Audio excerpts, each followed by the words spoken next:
জয় শ্রীকৃষ্ণ। রাধে রাধে।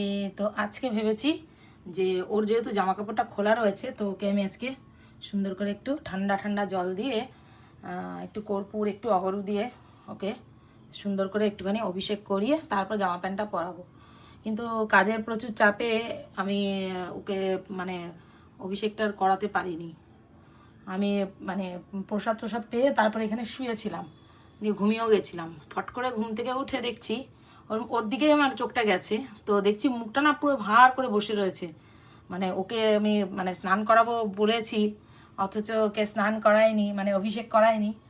তো এখন তো অনেকটা বেলা হয়ে গেছে, প্রায় সন্ধ্যায় লেগে আসছে।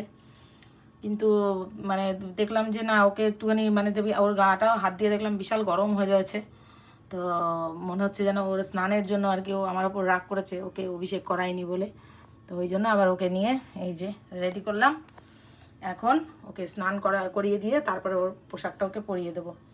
এই যে এখানে নিয়েছি অগরু কর্পূর দিয়ে একটা জল মিক্স করে রেখেছি, আর এখানে নর্মাল জল নিয়েছি, একটু তুলসী পত্র দিয়ে দিয়েছি।